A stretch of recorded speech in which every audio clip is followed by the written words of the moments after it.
السلام عليكم ورحمة الله تعالى وبركاته. وش رايكم إن شاء الله تكونوا ملاح؟ حنان أرأشوارد معاكم. نحييكم ونرحب بكم حبوباتي الغاليات، ونقول لكم يا هلا وسهلا، نورتم قناتكم وعائلتكم في اليوتيوب بصمة حنان. إن شاء الله اليوم راح يكون فيديو بزاف هايل وقوة، لهذا نقول لكم ما تراطيوش وحضروا حتى الأخير حتى تستفادوا منه من نصائحه.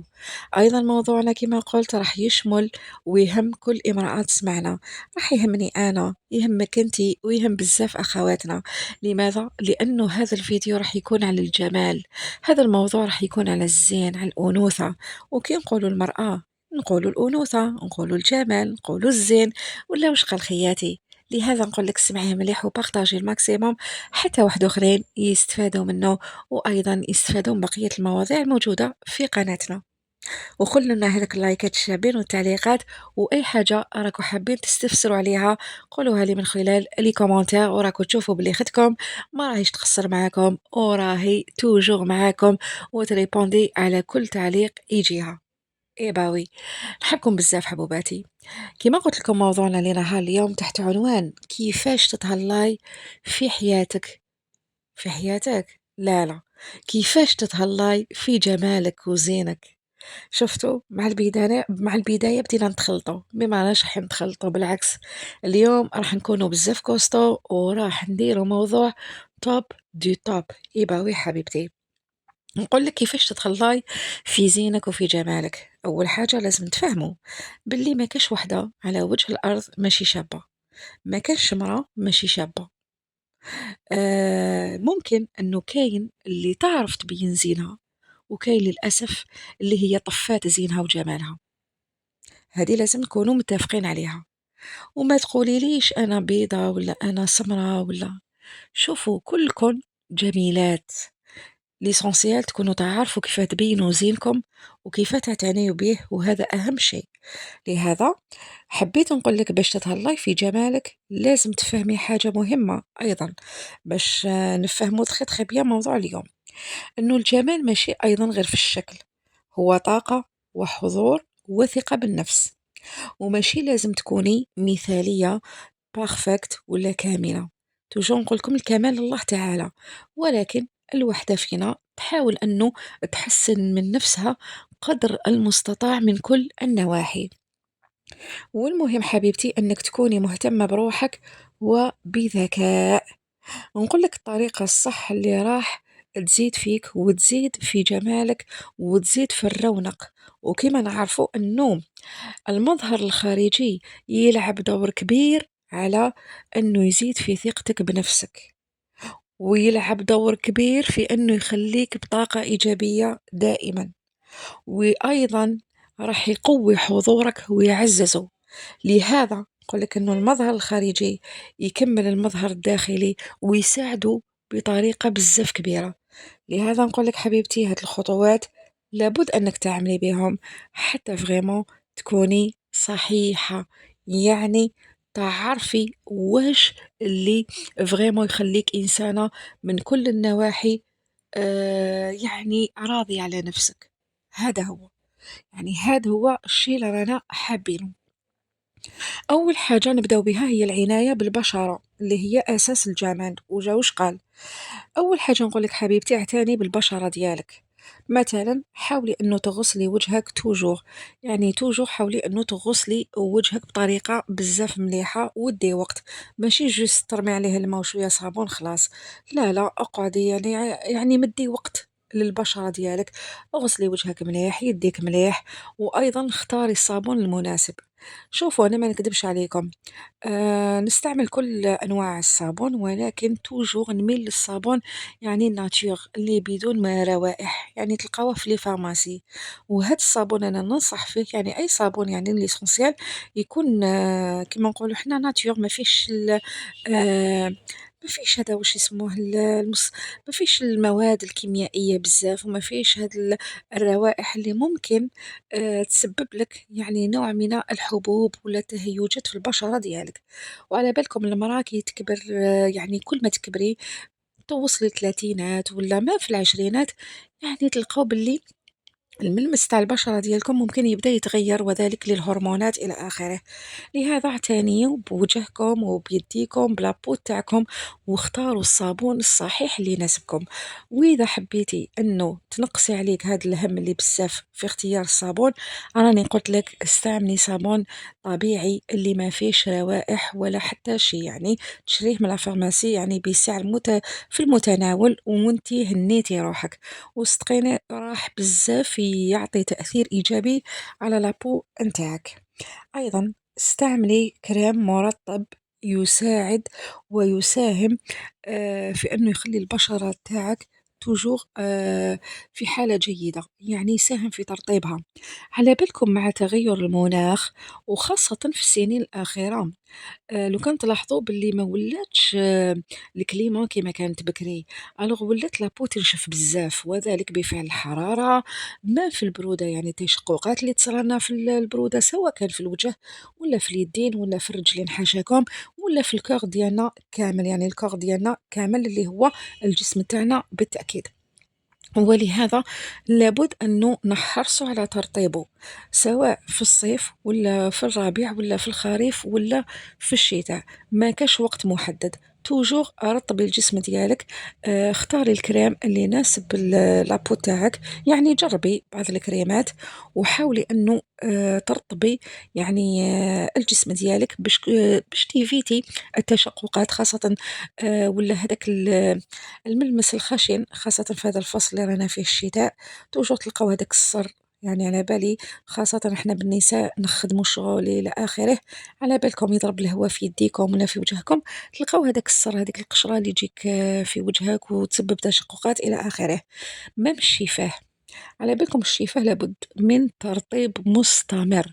كاين بزاف يعني المرطبات اللي نستخدموهم للشفاه ترونسبارون تقدري تخرجي به يعني ما يبانش كامل، وكاين اللي بلي كولور تقدري ديريه في دارك، من جهة راكي مرطبة شفتيك ومن جهة يعطي لون جميل جدا وانتي في الدار ديالك. واذا كنتي تحبي تخرجي استعملي المرطبات اللي ما فيهمش يعني اللون، كيما نقولوا ما يبانش بلي راكي دايره بصح انت راكي تحمي في نفسك. وتوجو حبوباتي هذه ايضا نقولها لكم، تحرصوا لما تخرجوا من الدار سواء يعني في كل الفصول الأربعة أنه تعاملوا واقي الشمس. كريم واقي الشمس لابد، ما تقولوليش شتا ولا مغيمة، نو استخدميه. شوفوا كريم واقي الشمس راح يخلي لابو تاعك مليحة وأيضا يحميها من الأشعة البنفسجية. وعلى بالكم الشمس تاع دوك ولا تحرق بزاف، تحسيها تحرق لك في وجهك ديريكتومون، لهذا حرصوا على وضع كريم واقي الشمس. نروحوا لحاجة واحدة أخرى، رانا في العناية بالبشرة، هذو كامل نقاط يخصوا العناية بالبشرة. نروحوا أنه الشيء الآخر اللي هو شرب الماء بزاف، هذا راح يأثر مباشرة على نضارة البشرة ديالك. شوفوا على بالكم كاين بزاف حنا ننساو الماء بيناتنا، كاينه ولا ما كاش؟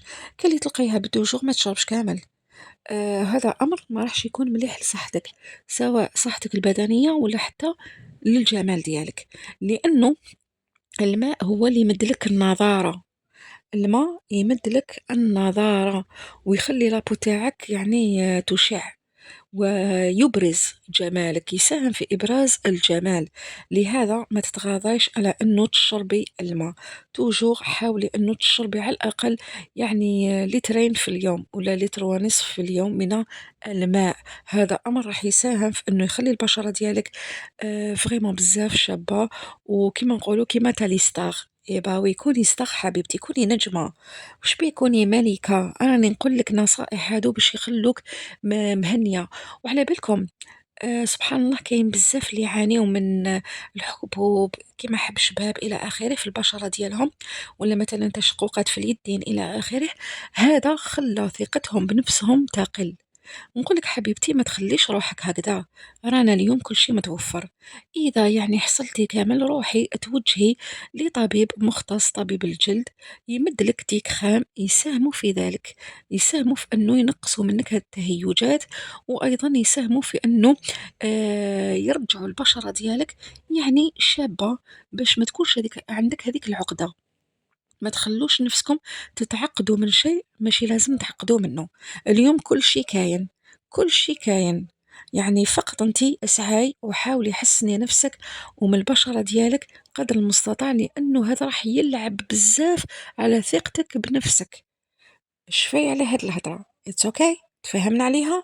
الحمد لله. نروحوا للحاجة الثانية اللي هي كيفاش، ونقول لكم تاني في العناية بالبشرة في هذه في النقطة الأولى من ضمن نقاطها أيضا النوم. النوم الكافي، على بالكم الرقاد يساهم بطريقة بزاف كبيرة على أنه يخلي للوجه ديالك نضارة، ويساهم أيضا أنه يخليك شباب. جميع وحدة اللي ترقد بكري تنوض بكري هذه تلقاوها توجور البشرة تاعها مشدودة شابة. يعني ما تبانش عيانة، لأنه اللي تسهر بزاف فريمون توجور تكون شاحبة، توجور تكون مدبالة. لهذا اعتنيوا بالوقت المخصص للنوم ديالكم. تفهمنا؟ نروح للنقطة الثانية اللي هي أيضا الاعتناء بالشعر. شوفوا اليوم راني نهضر على الجمال. شوفي راني نعطيكم لي ديتاي كيف تعتنيوا بجمالكم. واش نقول لك؟ الجمال هو سر الأنوثة وسر المرأة. المرأة بدون أنوثة ما كاش منها. ما تقولوا ليش المرأة هي الأنوثة. كيف تجي تقولي لي انتيا ما نعتنيش بجمالي؟ أبدا. إذا ثاني نقطة راح نتكلموا على شعرك اللي هو تاج المرأة بالتأكيد. الشعر يزيد بزاف في المرأة، لهذا لابد أنه تعتني به.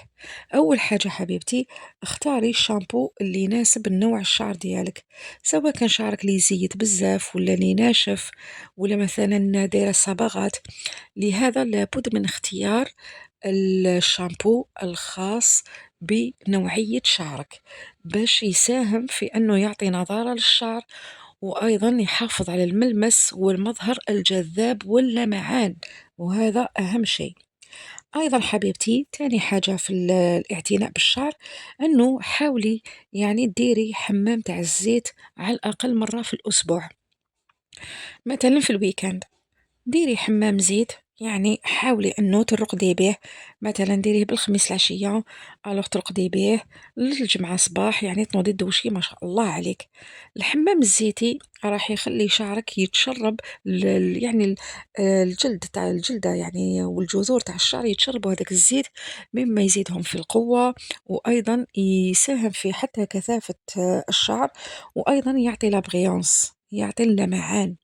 شوفوا فقط يعني جداتنا وأمهاتنا يعني زمان كانوا يعتنيوا بزاف في شعرهم، وتقريبا يعني ما كانش كاين متوفر يعني واش هو متوفر اليوم، ولكن بأمور طبيعية وبأشياء طبيعية كانوا توجور يحرصوا على أنهم يديروا حمام زيت.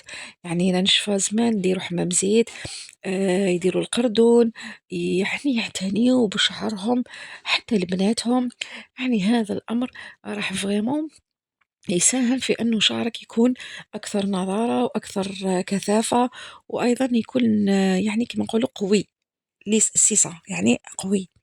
أيضا ثالث حاجة، ما تكتريش الحرارة للشعر ديالك. السيشواغ ليساغ، الوغ لا ليساغ على بالك اليوم بزاف من البنات للأسف رانا نشوفوا فيهم صغار تلقاو شعرهم محروق. وعلاه؟ كثرة السيشوارات وكثرة الليساغ. تلقايها 10 سنين توجور تخرج تقرب لازم دير ليساغ. ونقول لكم حبوباتي انه اعتنيوا بالشعر ديالكم، خاصة لبناتكم ما تولفولهمش الليساغ بزاف، ديروا لهم كما كانوا يديروا الناس زمان القردون. هذاك راح يخلي شعرهم طبيعي وجميل، لانه السيشواغ والليساغ اللي بزاف يحرق الشعر.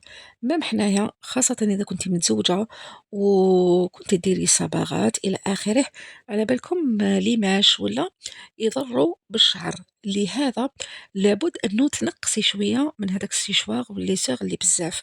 حاولوا أن ديريه، ولما تعملي هذاك الليساغ ولا السيشواغ حاولي أنه ديري قبله هذاك البرودوي يعني اللي ضد الحرارة واللي يحمي الشعر، باش تحافظي على شعرك ومام طون ما يضركش هذيك الحرارة اللي بزاف اللي فريمون تكسر الشعر وتخلي عندك لي فورش. أيضا حاولي أنه من فترة لفترة تقصي الحواف بانتظام. آه يعني حاولوا توجو ليكم لبناتكم أنه من فترة لفترة تقصوا هذوك الحواف اللي فريمون تحرقوا إلى آخره، باه شعركم يطوال وتحافظوا أيضا على جماله. ماشي تروحي تقصيه لي كامل، لا لا، قصّيه يعني شوية ونقصي منه باش يكون شباب، وباه أيضًا كيما قُلت لك يطوال لك، خاصةً اللي يعانيو من إنه الشعر تاعهم ما يطوالش. وشوفوا حبوباتي كاين في القنوات يعني في اليوتيوب بزاف اللي يديروا الخلطات الطبيعية اللي فريمون تساهم في إنه تخلّي الشعر يعني بطريقة يعني تخلّيه يعني وتحافظ عليه بطريقة جيدة. شوفوا وخُذوا الحاجة اللي تشوفيها فريمون يعني تزيد في شعرك وفي جماله إلى آخره. وكما قُلت لكم كاين أيضًا يتباعوا يعني من المستحضرات التجميلية، كاين لي ماسك، كاين بزاف أمور اليوم اللي نقدروا نعتنيو بيهم. فقط أنا كاين ملاحظة فقط فيما يخص الكيراتين وكل هاد الأمور اللي أنا فريمون ما نحبهمش. أنا je suis contre هاد الأمور. لماذا؟ لأنه مام الكيراتين ولا يعني هاد الأمور اللي نسمعوا بهم اليوم صح يخلي لك شعرك يبان شباب إلى آخره، ولكن جوست يبدأ يروح المفعول ديالو يولي شعرك كارثي، يعني كارثي بطريقة بزاف يعني فظيعة. لهذا نقصوا من الكيراتين، ميلوا للطبيعي أحسن. لأنه هذه المواد كلها حتى الأطباء راهم يحذروا من هذا الأمور. لهذا توجهوا للطبيعي، استعملوا الزيوت الطبيعية، واختيكم من هذا اللي كيغاتي اللي بزاف لي بروتيين اللي فريمون راهم يضروا يعني بالصحة تاعنا تو سامبلومون. نروحوا للحاجة الثالثة اللي هي جسمك وصحتك. كيفاش تعتني بجمالك من خلال اعتناء بجسمك وصحتك. أول حاجة نقول لك حبيبتي كولي ماكلة متوازنة. الأكل المتوازن سي بون نخطو هذوك المقليات بزاف، نخطو الحلويات بزاف. باش يكون في علمكم الحلويات والسكريات هما السبب في أنه يخلوا وجهك معمر بالحب. شوفوا جميع وحدة عندها الحب في وجهها ولا حب الشباب يزيدوا فيه بزاف. شوفي نقول لك حاجة نقصي ديريكتومون السكر، لأنه السكر يزيد يهيج لك وجهك ويزيد خاصة إذا كنتِ تعاني كيما قلت لك من حب الشباب. حب الشباب هذا ألوغ السكر راح يزيد يهيجو بطريقة فظيعة. لهذا نقول لكم نقصوا السكريات، بعدي على السكريات باش تحافظي على زينك وجمالك. حاولي أنك تاكلي حاجة حلوة ناتور، كلي تمر، كلي فواكه، كل هذه الأمور راح تعطيك الطاقة، ولكن بعيد على السكريات اللي فريمون كيما يقول لك تضر لنا صحتنا وتزيد تضر لنا جمالنا. وأيضا حافظوا على الأكل المتوازن اللي فيه الخضار، الفواكه، لي بروتيين، يعني حاولوا تاكلوا حاجة صحية قدر المستطاع، لأنه هذا راح يساهم في إبراز جمالك وينحي عليك هذوك الحبوب إلى آخره، وأيضا يساهم في أنه تحافظي على صحتك. يعني هنا راح تضربي عصفورين بحجر واحد، تحافظي على صحتك وعلى جمالك. هذا هو واش رانا حابين حنا ولا واش قال. ايضا الحاجه الثانيه تحركي ديري سبور. شوفي الجسم ديالك مهم جدا، وخاصة إذا تزوجتي على بالك باللي مع الزيادة مع الولادة الوغ الجسم المرأة والهرمونات تتغير، راح يتبدل الجسم ديالك اوتوماتيكمون. يعني ممكن الكرش تخرج، ممكن يعني العضلات يترهلوا إلى آخره. مام تكوني في الثلاثينات في العشرينات راح يبداو يصراو هكداك بيسك هذه حاجة باينة. ولكن باش تحافظي على جسمك وما تسمحيش لهذيك الترهلات ولا لكرشك أنها يعني تخرج كيما يقول لك إلى ما لا نهاية. ألوغ حاولي أنه حبيبتي ديري سبور، حافظي على صحتك وعلى زينك. من جهة راكي تحافظي على صحتك، ومن جهة على زينك تحافظي على لاطاي. واليوم راكو تشوفوا اللباسي راهم غير هما، الحطة راهي غير هي. الو حبيبتي حافظي على زينك وجمالك، يعني ما تخليش روحك تروحي فيها كامل. ديري سبور، تمشي، يعني كل هذه الأمور راح تساهم في أنه تخلي الجسم ديالك شباب، وأيضا صحتك على ما يرام. أيضا كما قلت لك الرقدي. شوفي جسمك وصحتك بحاجة أنه يرتاح، عنده وقت معين لازم. شوفوا لازم صحتنا، لازم الجسم ديالنا يرتاح، العقل ديالنا لازم يرتاح، والعقل العقل السليم في الجسم السليم. لهذا نقول لكم الرقدوا هذاك الوقت اللي محدد ليكم. ما تضيعوش فرصة النوم. لماذا؟ لما ترقدي مليح صحتك راح تكون مليحة، ونفسيتك راح تكون مليحة، وزينك راح يكون مليح.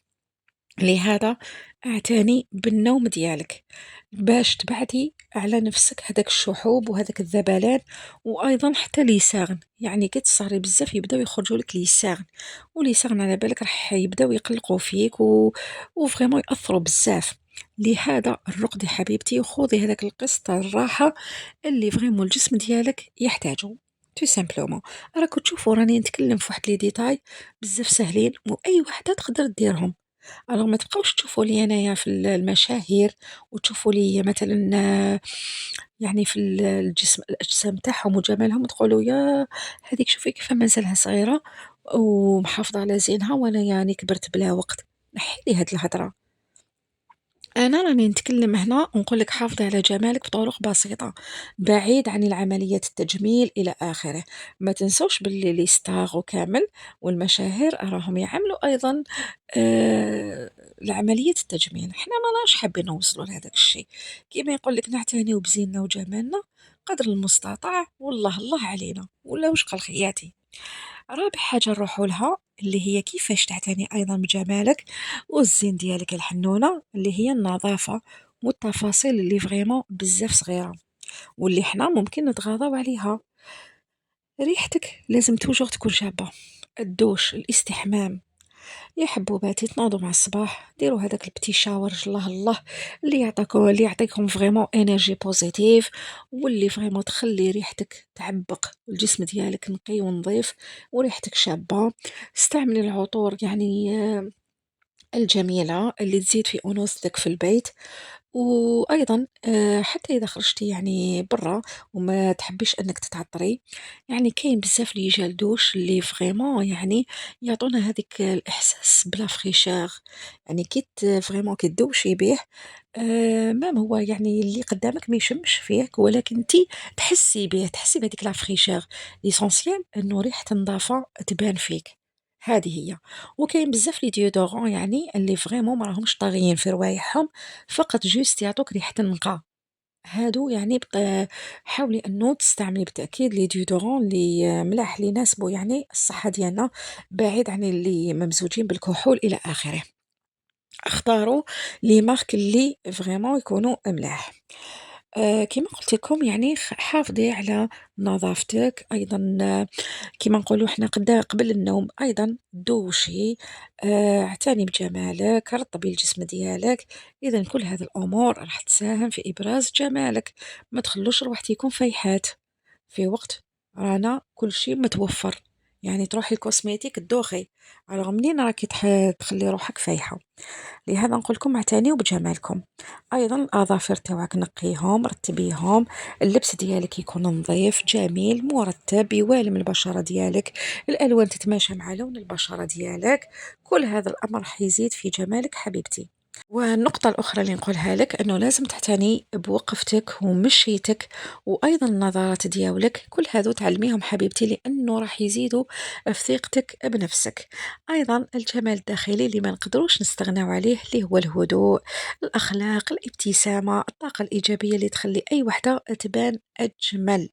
حبيبتي حبيت نقول لكم انه الجمال ماشي تكوني كيما الناس، الجمال هو انك تكوني افضل نسخة من نفسك، من نفسك انتي، يعني تكوني انتي. ابرزي جمالك خاصة اذا كنتي متزوجة وعلى راكي غابنة روحك وعلى راكي ذلة روحك وعلى راكي حابسة زينك. ابهري نفسك وابهري زوجك، خلي نفسك تتمتع بروحها وخلي راجلك يتمتع بزوجته. سيد بيك انتي اللي هي انتي، ولا وش قال يعني ما تكونيش مشحاحة على روحك. اعتني بجمالك اللي فريمون راح ينعكس على حياتك وفريمون راح يزيد فيك بزاف. على بالكم باللي الأنوثة هي شيء أساسي في المرأة. لذا نقول لك حبيبتي خذي بهذه النصائح اللي راح تزيد فيك واللي راح تخليك ملكة في بيتك وملكة في مملكتك وأجمل زوجة لزوجك. نحبكم بزاف.